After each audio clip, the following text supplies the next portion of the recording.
The paper I'm going to present today is a project that I did a few years ago back at University of Southern California with the guidance of my advisor, Richard Eastling. It's about life satisfaction of the indigenous population of Northern Alaska. It is a population that was a hunter-gatherer population half century ago, and it still has strong ties to land nowadays. Let's first look at who are these indigenous people. The indigenous population I'm going to introduce to you is called the Inuit from the Northern Alaska region. The study region consists of three areas: North Slope Borough, Northwest Arctic Borough, and Bering Straits census area. And there are 34 villages and 3 regional centers in that region.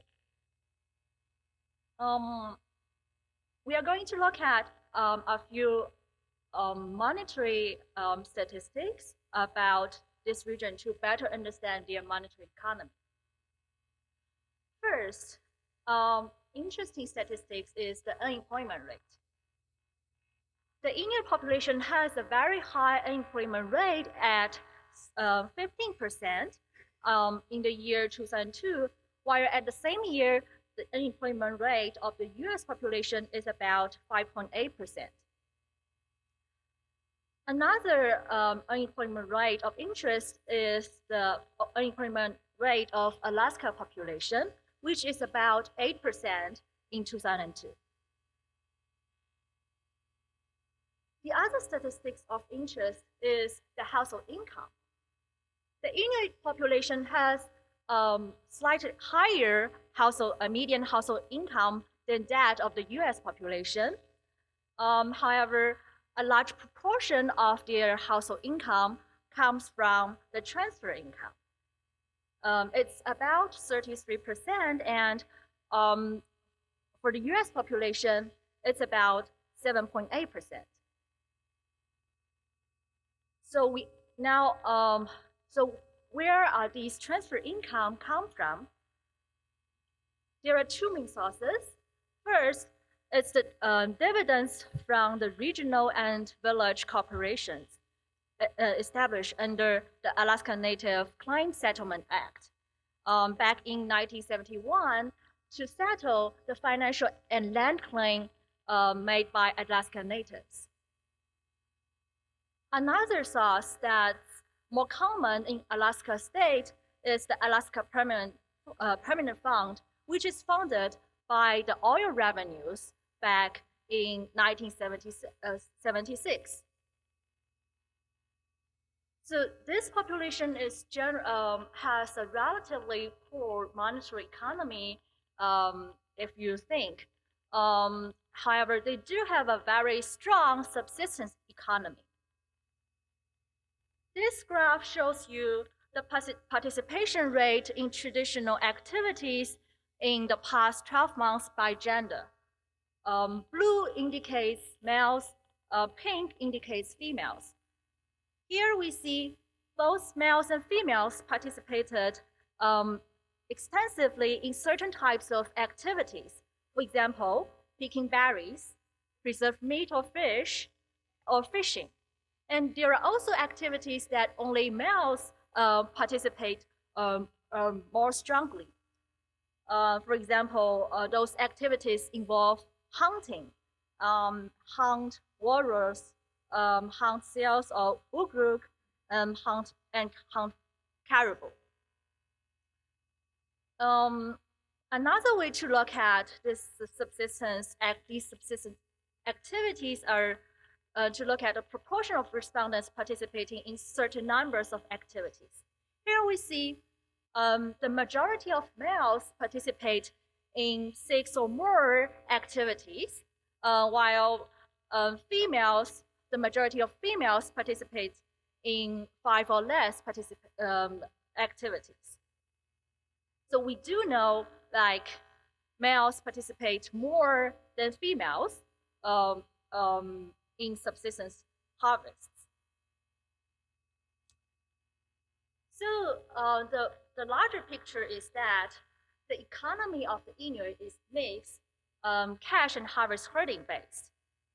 Cash or employment provide sources for them to maintain or purchase modern inputs such as snow machines or four-wheelers.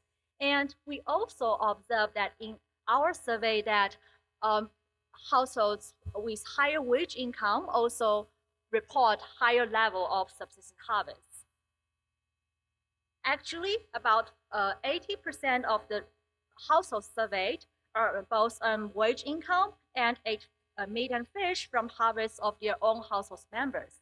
And about their preference, about 71% of respondents said that working on wage job and participating in traditional activities is their preferred lifestyle.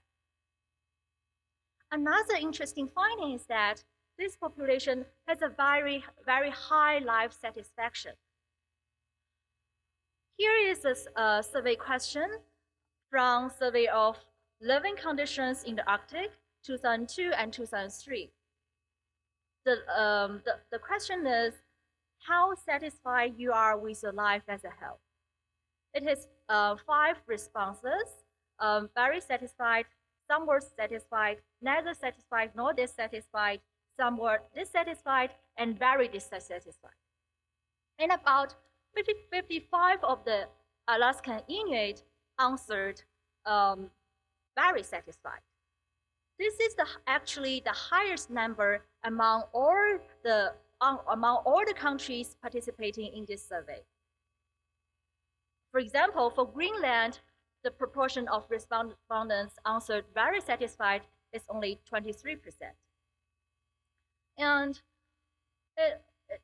it's actually difficult to compare the life satisfaction of the Inuit population with the life satisfaction of the US population in general, because usually questions on life satisfaction are phrased differently in different surveys, and also the response scales are different.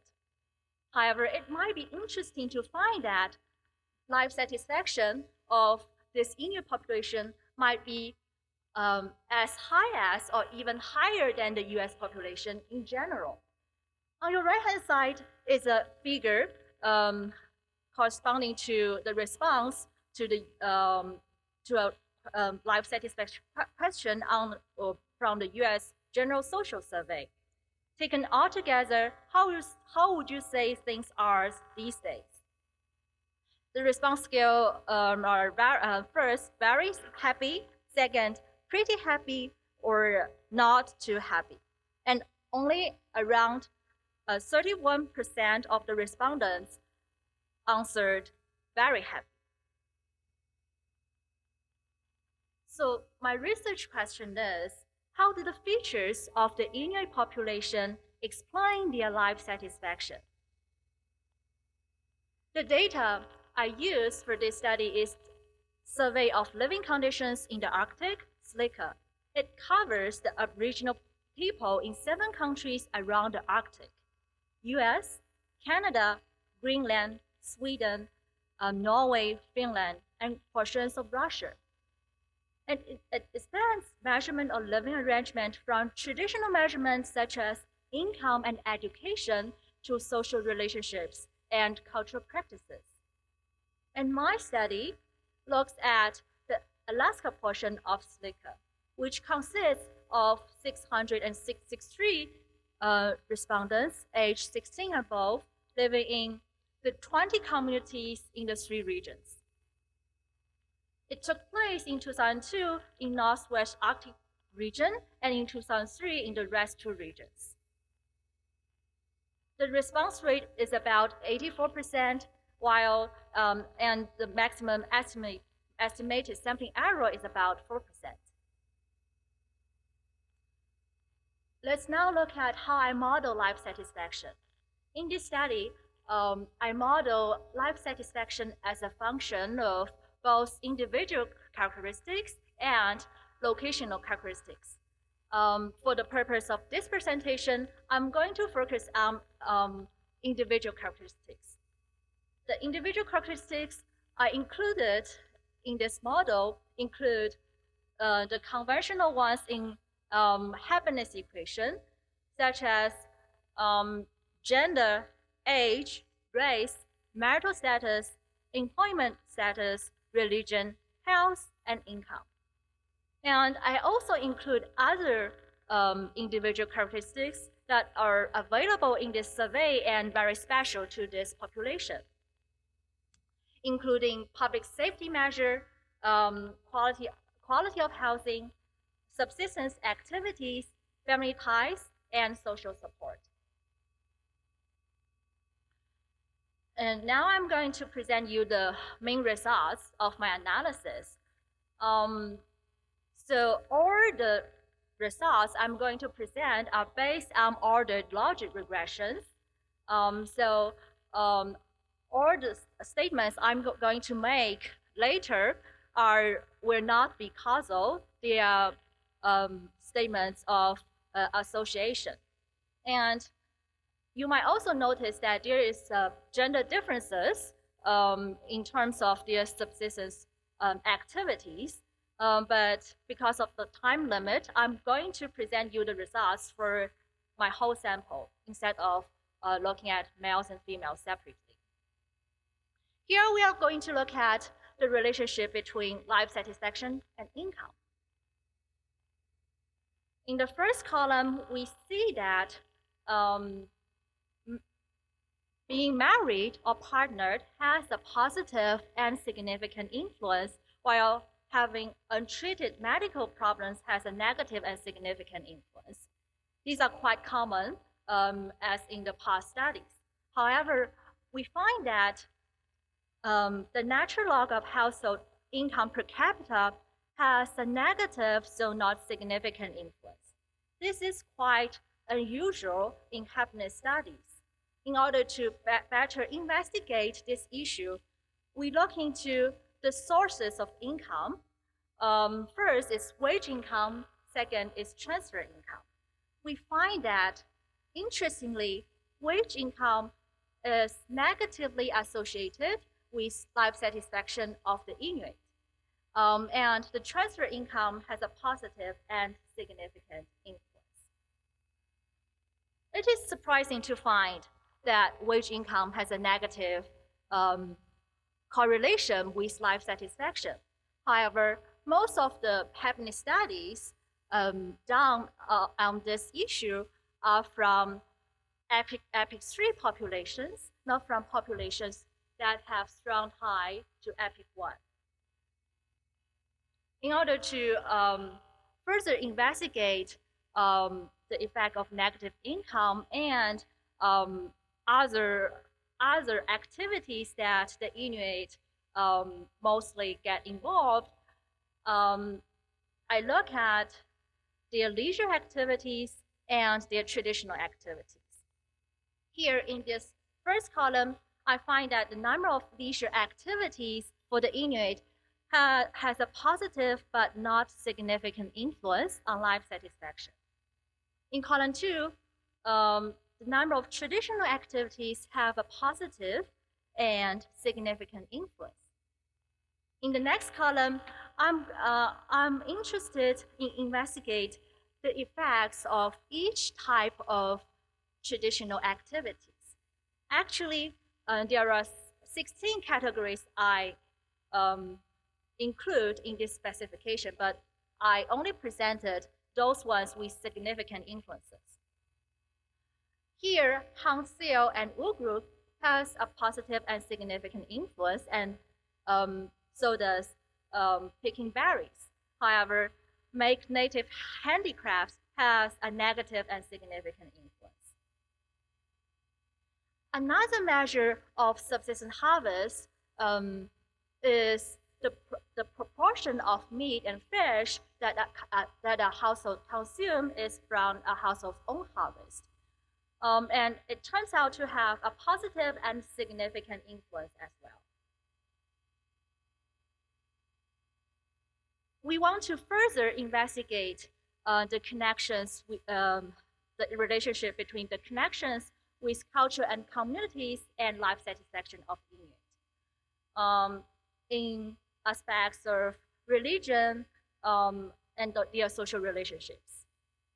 Here we find having both Christian beliefs and indigenous beliefs contribute positively to their life satisfaction, while having only Christian beliefs or having only indigenous beliefs have no significant influence. Another important factor that's contributing strongly to their life satisfaction is the availability of social support. For example, whether you have friends to count on where you need to talk to. Another interesting finding to mention is that being married or partnered has become no longer significant when we have social support index in the model. To conclude, in this project, we find that life satisfaction of the Inuit population is positively associated with more participation in traditional subsistence activities, having both indigenous and Christian religious beliefs, better availability of social support, and better health. And it's negatively associated with more engagement in modern sectors, measured by wage income in my case. There are a few implications from my study. First, the high level of life satisfaction of the Inuit population might explain by their continued participation in traditional subsistence activities. And my findings also challenge the common conception that modernization should make people better off. Thank you.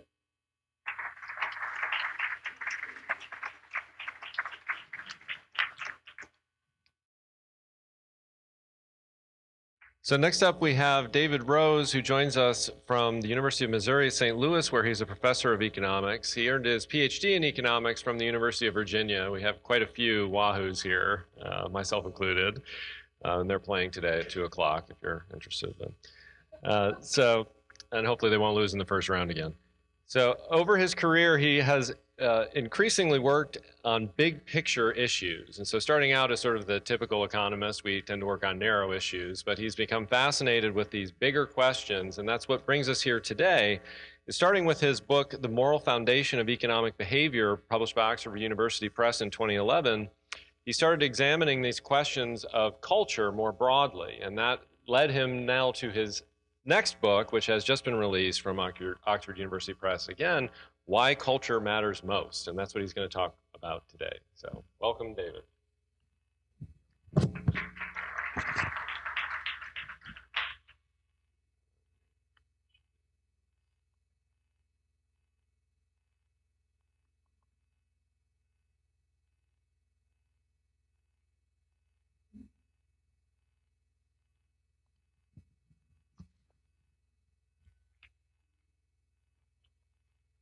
Thank you for that nice introduction. I appreciate it.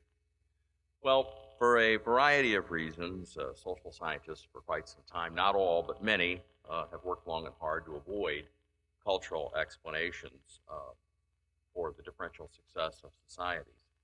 But after many years of alternative explanations failing to be supported by evidence and failing to produce successful policy advice, some social scientists, or at least an increasing number, are taking another look at culture.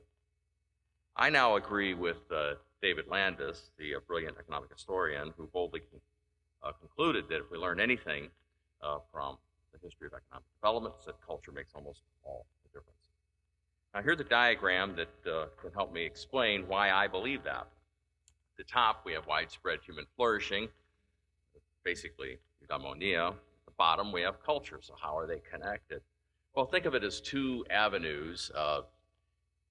Almost everyone will agree that there are many things that go into producing a flourishing society, but some things are more important than others, and two things that would be near the top are material prosperity and freedom.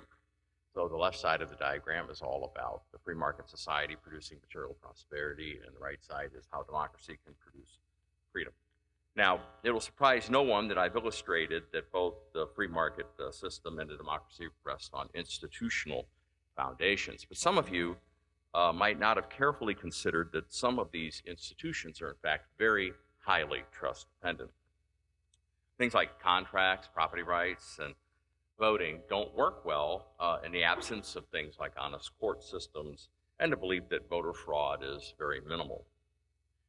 So in high trust societies, it's just simply easier to get things done in the private sector, which is kind of on the left side, and to use voting for collective choice in the public sector.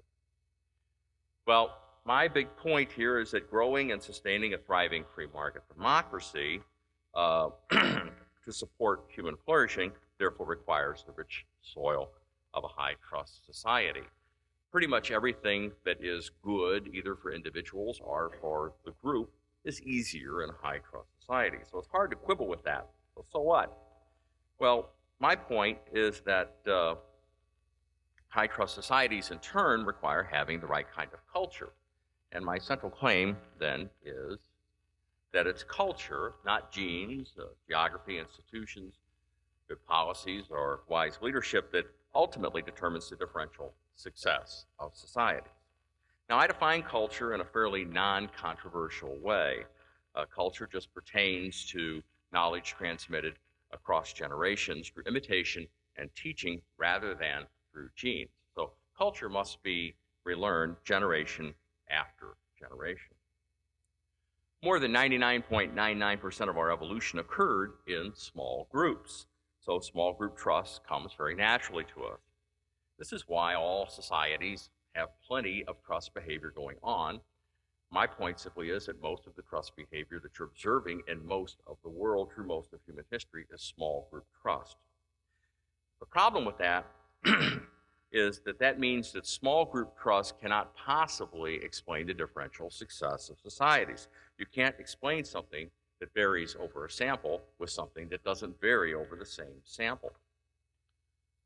Large group trust, in other words, being able to trust people you don't know and don't expect to ever see again, has no reason to come naturally to us like small group trust does, because living and working in large groups is something that's rather recent in the human condition. So large group trust is not well supported by our genes like small group trust. Because of that, there's no particular reason for it to be consistent across societies like small group trust is. And if we look at the data, we find that there is indeed a wide variety of levels of large group trust, which means that large group trust can at least have the potential to explain the differential success of societies.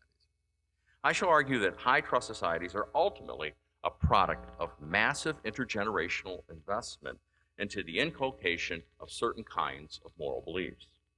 Although our genes give us the ability to create, teach, and learn such beliefs, sorry about that, our genes do not encode the beliefs themselves. So the belief content is something that must in fact be taught and learned. Trust-producing moral beliefs are obviously a part of any high-trust culture. But to get the job done, it turns out that that's not enough. They also have to be culturally transmitted. The need to reteach culture each and every generation obviously makes it very fragile. But it turns out that it also allows culture to function like nothing else. Culture effectively encodes behavior in a way that makes behavior highly predictable across the whole of a society. It does this in a way that's fairly analogous to genes. But unlike genes, culture does not require many generations to change. Culture therefore gives a species a means for much faster adaptation than change than genes alone.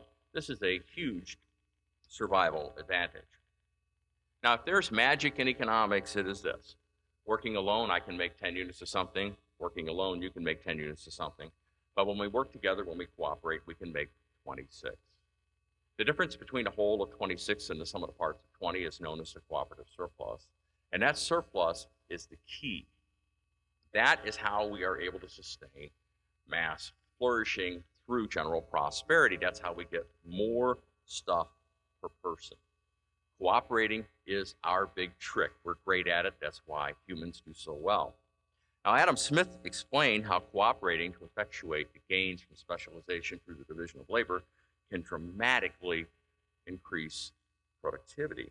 He further explained how the larger the group within which cooperation is undertaken, the greater these gains will be because the more finely we can divide labor. The power of Adam Smith's argument is evidenced by the fact that large group cooperation is actually very common in nature. There are many species of social insects, for example, and they dominate the planet both in count and biomass. But note that this kind of large group cooperation arises from the precise genetic encoding of behavior on a strict if-then algorithmic basis. This circumvents the problem of individual organisms promoting their interests at the expense of the common good, a pervasive problem with all forms of cooperation, of course, but it also makes adapting to changing circumstances impossible within any given generation. As Yuval Noah Harari pointed out in his wonderful book, Sapiens, what really made humans so successful was our extraordinary capacity for flexible cooperation, since it can rapidly adapt to change. Flexible cooperation obviously requires decision-making. Almost by definition, traits that lead to irrational decision-making will die out, while traits that lead to rational decision-making should produce better payoffs and be reinforced in the gene pool. So as primates evolved a more advanced capacity for rationality, this would have facilitated ever more flexible cooperation. This would lead them to outcompete all other species and eventually fill the earth. Now, since the ancient Greeks, it's been understood that rationality is a very important part of building a good person and building a good society. But while rationality can help us understand the world around us through science and to make better decisions, it can also help us act as shrewder opportunists to promote our individual welfare at the expense of the common good. Because we cooperated in small groups for a very long time, we have evolved very strong mechanisms, like feeling guilty when we harm others, to deal with social dilemmas that frequently arise in small group contexts. But as group size increases, many of these mechanisms falter. Here's a quick example. Imagine considering cheating on your income taxes to get a larger refund, say of about $500. In a society of 10 people, the way that works out is the cheater gets an improvement in his welfare of $500, but he also bears 1/10 of the cost to society of the lower revenue. So if he's up 500, he's down 50, he nets 450. The other 9 people in this little society are hurt by the amount of $50. Now, even a pretty wretched person is going to be pretty reluctant to hurt people that he knows by a whole $50. Let's take the exact same circumstance now and simply blow up the size of the group, say 325 million people, like roughly the United States. Now, the math is totally different. The cheater is up 500, is down less than 1 cent. And the other people in the sample are harmed by less than 1 cent, which of course is too little of a change for even the poorest person in the United States to perceive. So if the reason why a person doesn't cheat on their taxes is because they think it's wrong, and the reason why they think it's wrong is because it might hurt somebody, you can see why people are far more likely to cheat on their taxes than to do something that might take $50 away from somebody they know personally. I believe the rise of human civilization is largely the story of humans improving their ability to benefit from rationality while keeping the harm it can do in check, like cheating in large group contexts of collecting taxes, by channeling our capacity for rationality. So how does it do this? Well, the first step in this is through cultural practices. Cultural practices help us address the problem of opportunism that worsen with increasing group size through precise patterns of behavior that simply leave no room for opportunism. In doing so, they dramatically increase group productivity. As groups grew, they got more complicated because of specialization, so cultural practices had to get ever more detailed to get the job done. So the larger groups became, the more bureaucratic they became. Now here's the problem. When behavior is precisely scripted, our minds get used to automatically searching for the appropriate then response to any given if circumstances. This has the effect of bottling up rationality because conforming to established norms is how one stays out of trouble in one's group. Coming up with alternative ways of doing things, on the other hand, risk arousing suspicion that one is up to no good. Precluding opportunism by scripting behavior also has the effect of taking all other actions off the table. This means that when circumstances change, the best response might not be taken because it isn't even considered. There is, therefore, a trade-off between large group cooperation and flexible cooperation, because using cultural practices to prescribe behavior to control the growing problem of opportunism is the very antithesis of flexible cooperation that is fueled by rational thinking.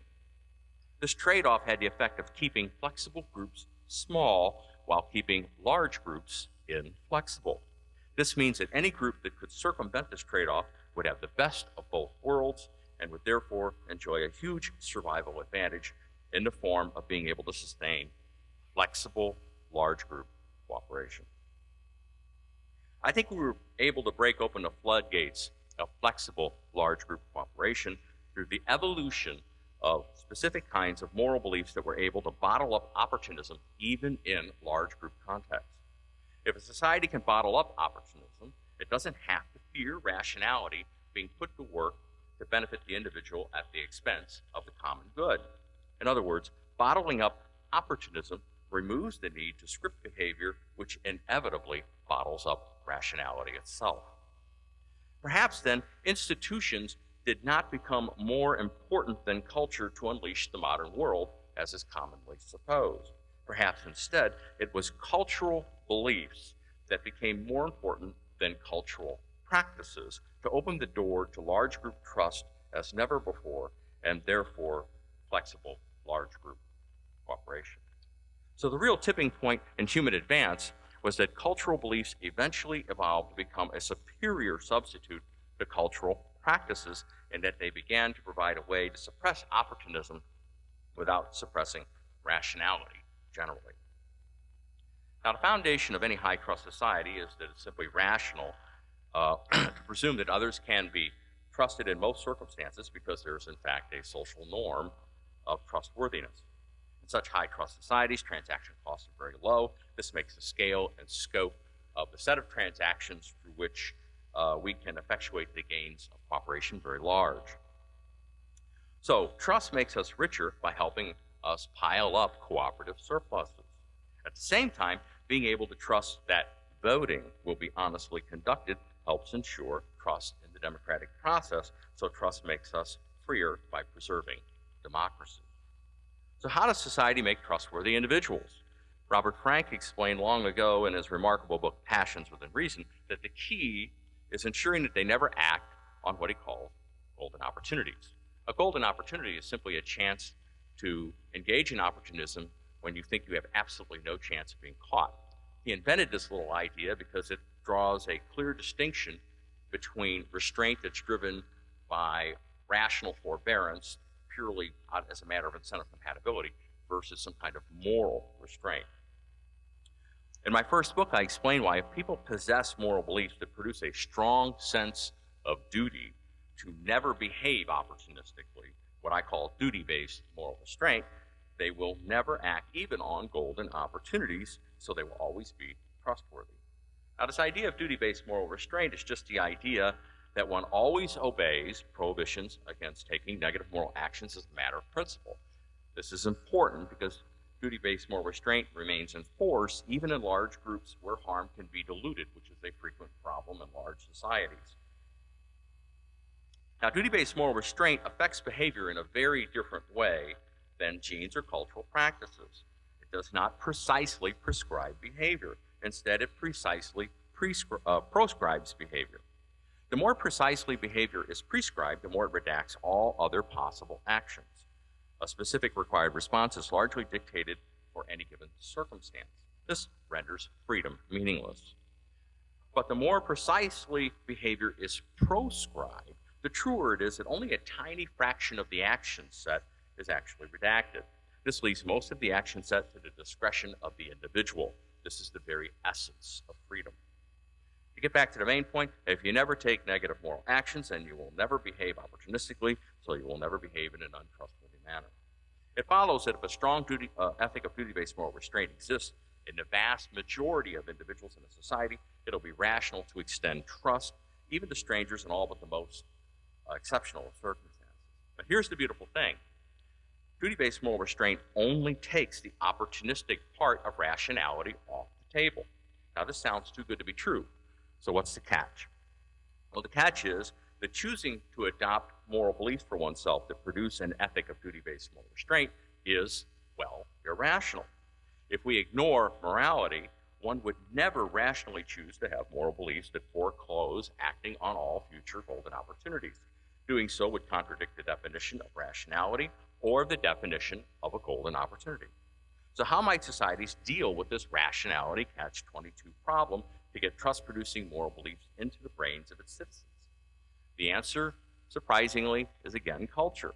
The need to relearn knowledge each generation allows the present generation to effectively decide for the next one what its beliefs and tastes will be. This separates the decision to have certain kinds of moral beliefs from the consequences of having to abide by them. This can circumvent the rationality catch-22 problem because society isn't depending upon its citizens to irrationally choose to adopt trust-producing moral beliefs for themselves. Think about it. The hallmark of any culture is early childhood education. This is so universal because it works so well. If duty-based moral restraint is drummed in early enough and often enough, then by the time an individual can appreciate the full cost of not being able to act on golden opportunities, her subconscious will have long ago started treating untrustworthy actions as unworthy of consideration. Now, we all know people like that, and I presume most of you are people like that. The best societies are jammed with people like that.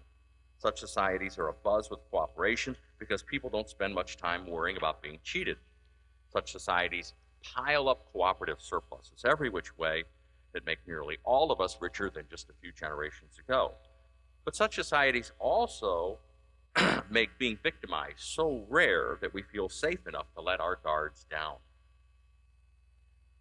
Now, culture is not all good. Part of the reason why culture explains the differential success of society so well is that encoding can make both ends of the development spectrum more extreme.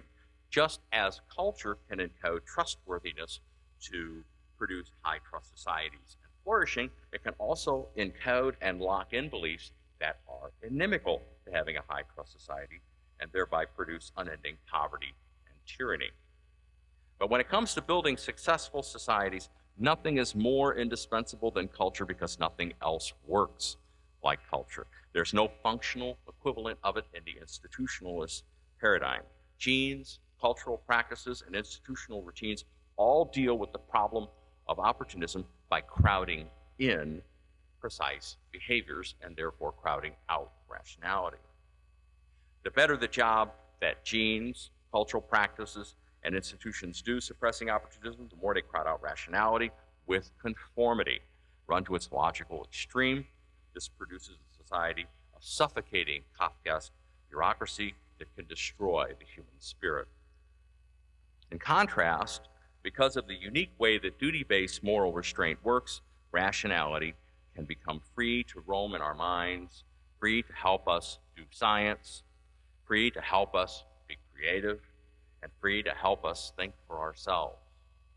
This, in conjunction with the rise of the high-trust society, unlocked the power of flexible cooperation as never before. Thank you.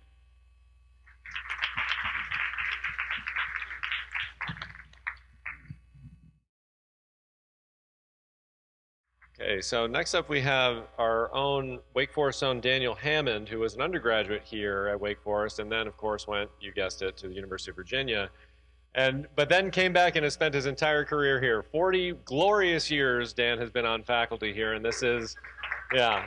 So, and he will be retiring at the end of this year, and so we're very happy that he'll go out on a high note presenting here with us. So here we have Why Anthropology Matters Most is the topic that he's going to talk about today. So a clever title to play off of David's.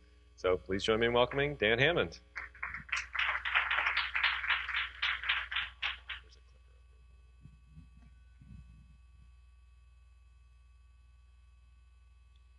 Thanks very much. It's a pleasure to be here and be involved in this conference. And already last evening and today, it's just been a wonderful experience for me.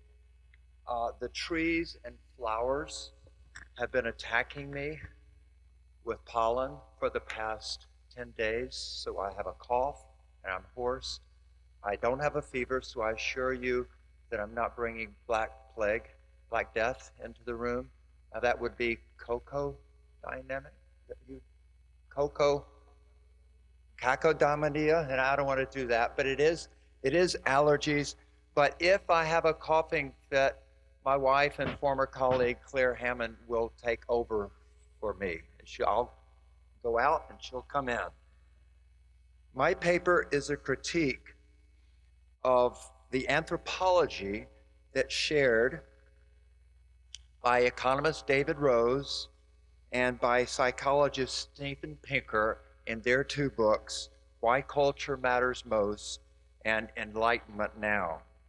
David's concern is explicitly with the kind of culture that is necessary for two institutions that we consider supportive of eudaimonia, a market economy where people have opportunities to trade, and democratic government where people participate in government decision-making.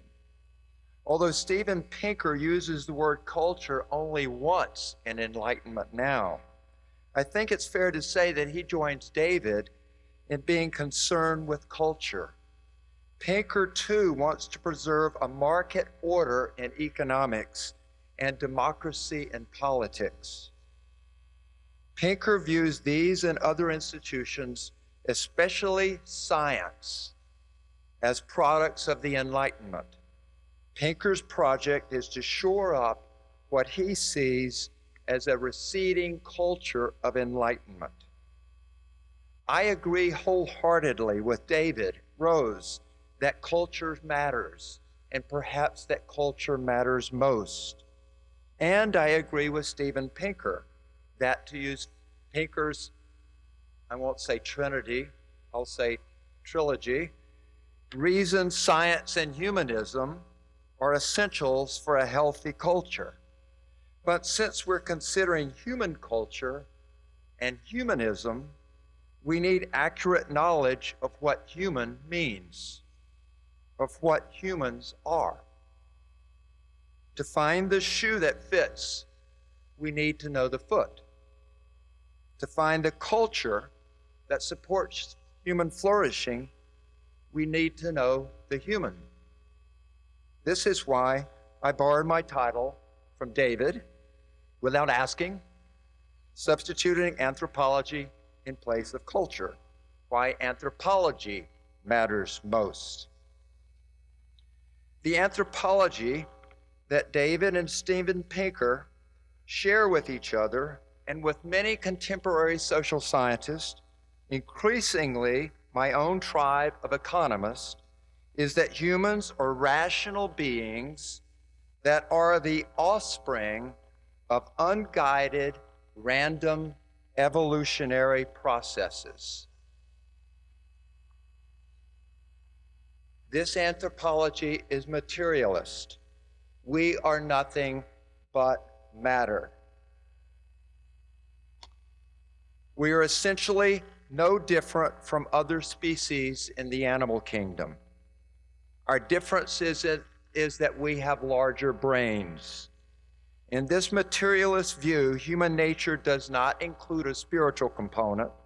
We are not God's creatures. Gods are our creatures. Our gods, or more strictly speaking, our need for gods, along with our other needs, are products of unguided evolution.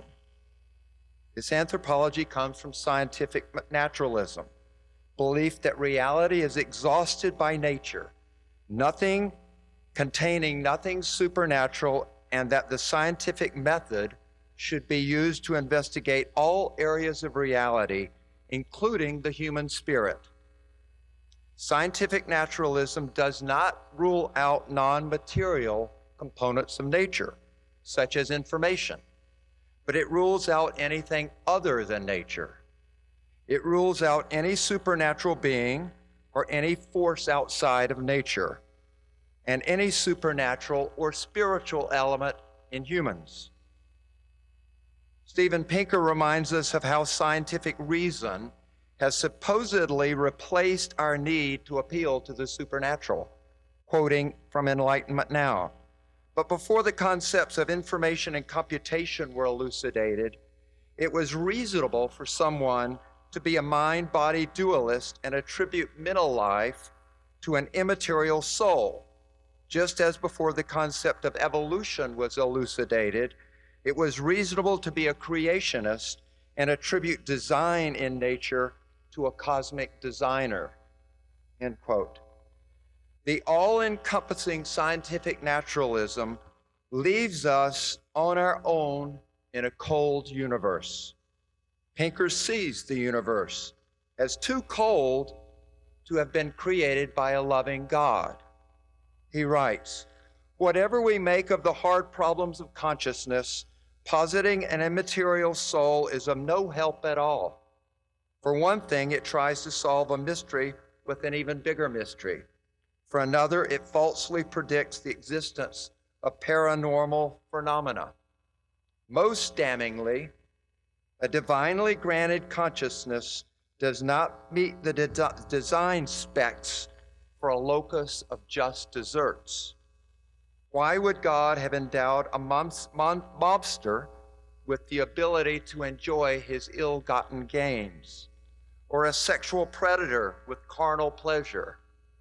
Why would a merciful God be dissatisfied with robbing years of life from a cancer patient and add the gratuitous punishment of agonizing pain?" End quote. Oh, it's not end quote. Continuing. Pinker, like the phenomena of physics, the phenomena of consciousness look exactly as you would expect if the laws of nature applied without regard to human welfare. If we want to enhance that welfare, we have to figure out how to do it ourselves, end quote. Really. In Pinker's view of cosmological history and human history, there's a tug of war between order and disorder. Entropy produces growing disorder, but counter-entropic forces create pockets of order. Owing to counter-entropic forces, there is functionality in nature and beauty in nature and in human society. The Enlightenment was, according to Pinker, the greatest counter-entropic endeavor in human history. Through the long span of human existence, according to Pinker, only in the 18th century did we step out of the darkness of dogma and superstition into the light of reason, science, humanism, and progress.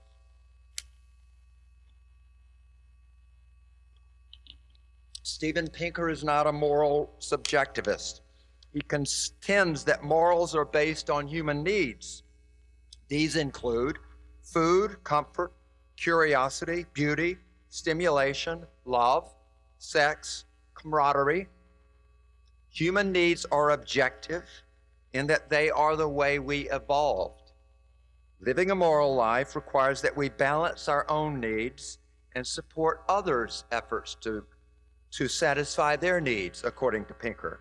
This is Pinker's humanist principle of impartiality, that we support others' efforts to satisfy their needs. Why should we have concern for others and with the needs of other humans? Why should we follow the golden rule or the silver rule? Because we're all equal. How are we equal? We're equally products. No, not products. Products require a producer. We're equally results of unguided random evolution. How do we get cultures from this evolution? David suggests that in the evolution of animals, there was a metaphorical cognitive arms race. The result of this was this one species, humans, with larger brains than any other species. Once humans emerged from physical evolution, Then there was a cultural arms race among communities. The most fit cultures were those with the widest radius of trust. And trust, or trustworthiness, became the key building block of markets and democracy. The problem, however, as we've heard from David, is that this evolved virtue of trustworthiness has public goods characteristics, like the monopoly profits of a business cartel. Attempts to exploit golden opportunities by breaking trust, lying, cheating, stealing, dissipate the stock of trust. This prevents economic and political communities from expanding in size or causes them to contract. David's proposal is that parents teach pre-rational children the duty of being trustworthy so that we can bypass their rationality. And over generations, this will build a culture of trust. I don't object to that at all. But now I come to my suggested alternative to this materialistic anthropology based on random, unguided evolution. And that is Christian anthropology. On a basic level, Steven Pinker and David Rose have the same desire for themselves and for their fellow humans that Jesus of Nazareth had for humans, that we will have abundance in living good lives. Jesus said, I came that they may have life and have it more abundantly. That which we desire to have in abundance is, however, tied up with the meaning of good life. And that in turn, the meaning of a good life, is tied up with the meaning of being human. Herein we come to the radical difference between Pinkers and Roses and most social scientists, anthropology, and the somewhat out of fashion Christian anthropology, out of fashion in the academy, at least. I offer this as both the more attractive and the more reasonable anthropology. Christian anthropology is summed up as imago Dei. We are made in the image of God. Our likeness to God is not in the human body, it's in the human soul. A human body comprises material parts that eventually wears out or becomes diseased or injured and dies. But the soul does not die, for it is not physical but spiritual. The soul is simple, having no parts, occupying no space, so it cannot wear out. By its nature, the soul is immortal. Man's capacity to know, to will, to love are in the soul. This is the sense in which individual human beings, men and women, like God, are persons. Humans share with God their capacity to know, to act from the will, and to love, which is an act of the will.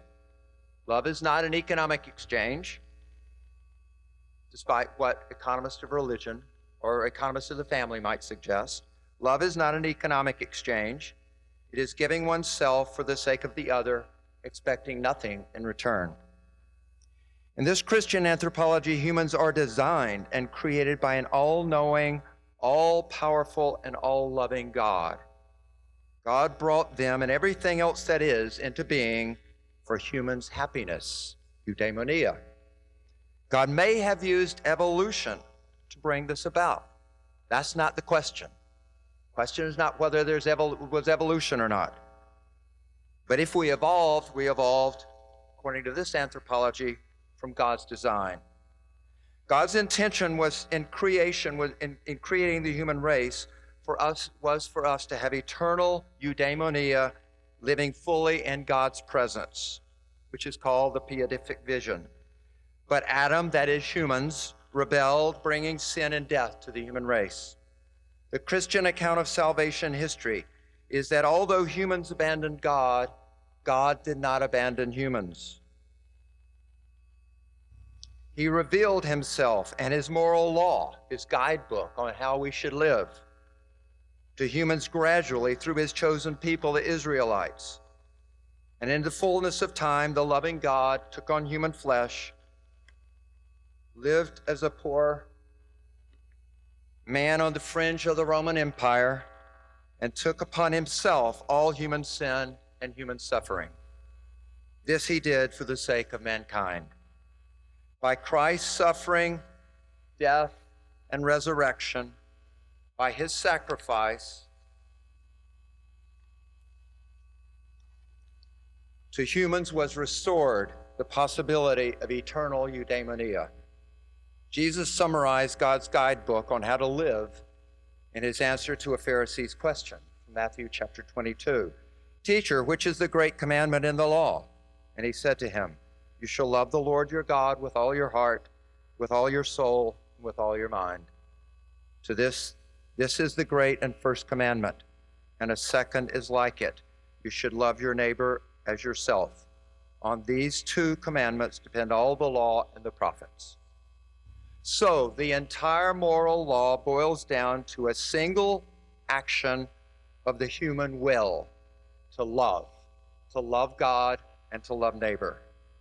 My suggestion is that Christian anthropology is both more attractive and more reasonable than the materialist evolutionary anthropology. That Christian anthropology is the more attractive, is, I believe, evident in comparing the two. For example, consider the basic human need for love. We have a deep need to know that others give of themselves for our good without expectation of anything in return. But there's no place for this type of love in the materialist anthropology that rules out the existence of the human soul, the seed of the human will. Love is an act of the will, it's not an emotion.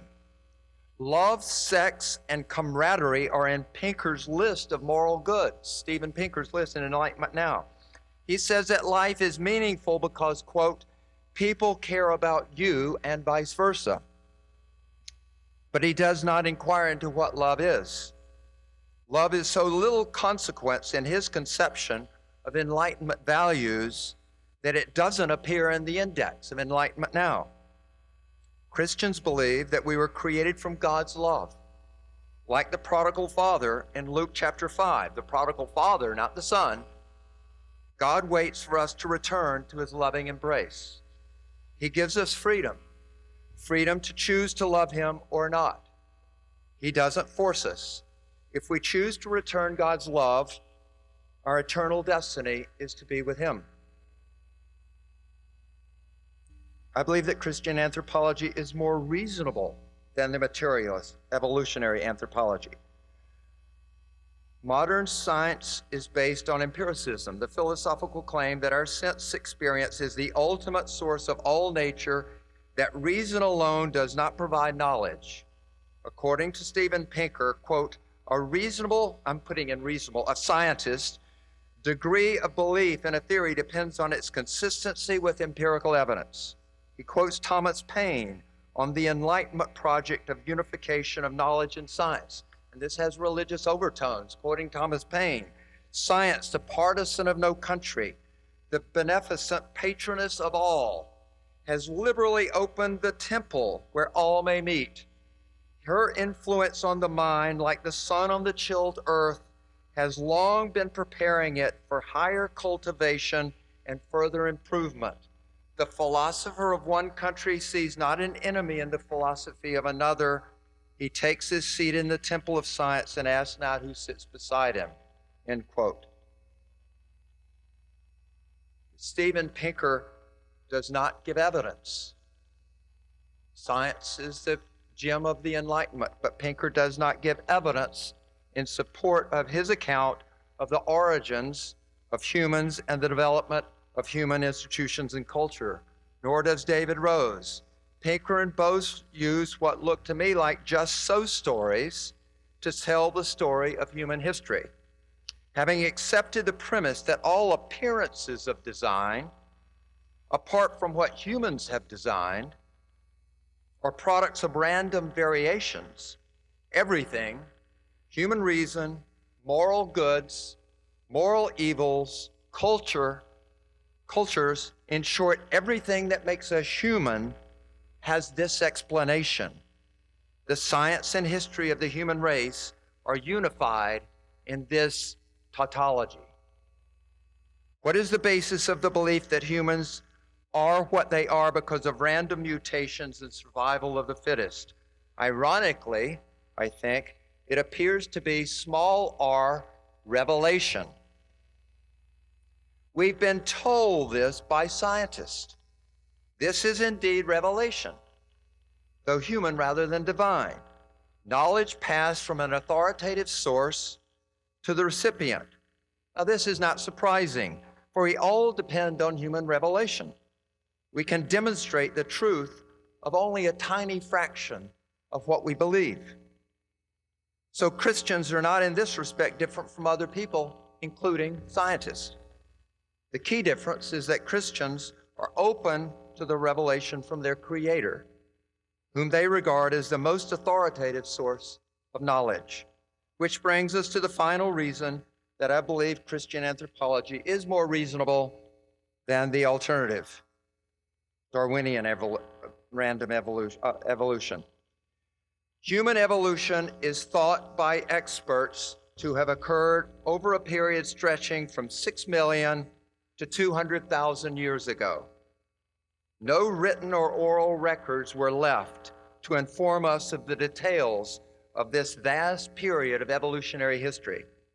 We can only piece together stories from fragmentary fossil remains.